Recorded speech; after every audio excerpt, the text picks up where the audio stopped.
Protect your home from home. Simple Caravan Insurance, sponsors of the Caravan Channel. A holiday in the sun, just the thing to recharge your batteries after weeks of hard slog. But of course the sun can also be used to recharge your caravan's batteries. Let's join Andy Harris for a special report all about solar power. Well, you don't get very much for free nowadays, but if you're a motorhomer or a caravaner and you like to spend time away from mains electrical hookup, then I've got very good news for you. It's easier than ever to get free power from the sun. But there's more to a successful solar installation than just buying a panel and hooking it up to your leisure battery. For a start, what sort of panel do you need to get? There are three types commonly available: monocrystalline, polycrystalline and amorphous. Amorphous panels are the cheapest kind of solar panel. They're commonly found on pocket calculators, those little garden lights you can get, and on this unit, which is designed to keep a vehicle starter battery topped up. Amorphous panels are the cheapest, but they're also the least efficient. A 100-watt panel made out of amorphous cells is going to take up roughly twice the amount of space as a panel made up of crystalline cells.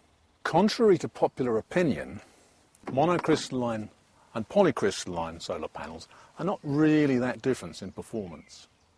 A monocrystalline panel like this one will put out a little more power, especially in bright sunlight, such as we're lucky enough to have here today. Crystalline panels are commonly available in sizes ranging from under 10 watts through 80 watts to 130 watts, like this one. And of course, you can join two or more panels together to get an even greater power output. So, what size panel should you get? My advice is to make some calculations to work out roughly how much electricity you use during the course of a day. A halogen light, for example, might use 10 watts, a television 36 watts, say, a cooler box perhaps 48 watts. And then you've got a water pump and perhaps a satellite receiver, or two. So, add all those watts together and you come up with, let's say, 120 to make it easy. 120 watts divided by 12 volts equals 10 amps. And that's roughly the amount you're going to be using every hour with all those appliances switched on. Even though panels like these are referred to as 12-volt solar panels, they actually operate at 17 or 18 volts. So instead of dividing 120 by 12 to get 10, you have to divide 120 by 17, which gives you only 7. Another consequence of the solar panel putting out 17 or 18 volts and not 12 is that you can't connect it directly to a 12-volt battery. You have to use a regulator. Most regulators only charge the leisure battery, but some, such as this one, will also charge the starter battery. Most solar regulators also have little indicator lights or maybe even a gauge to show you what the solar panel is doing. But as the regulator is usually fitted away near the battery and out of sight, if you really want to know what's going on, you might want to get a solar power display, such as this one. If you want to maximize the amount of power going from your panel into your battery, you may want to consider one of these. It's an MPPT regulator. MPPT stands for Maximum Power Point Tracking, and it works by constantly monitoring both the solar panel and the battery and ensuring that energy gets put into the battery as efficiently as possible.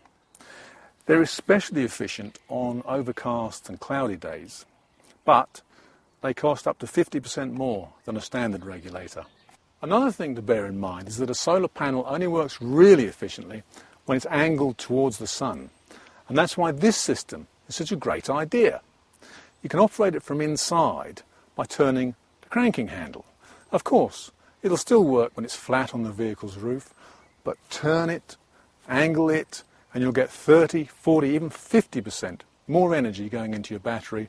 Automatic models are also available, which during the day actually track the sun and then at night lower themselves down. Fantastic pieces of equipment, but as you can imagine, they cost quite a lot of money. Solar power technology is developing all the time. For example, Have a look at this. It's a 70-watt panel, but it's just a few millimetres thick. And it weighs way less than half of a conventional panel like this. I think I'm going to put 2 on my motorhome.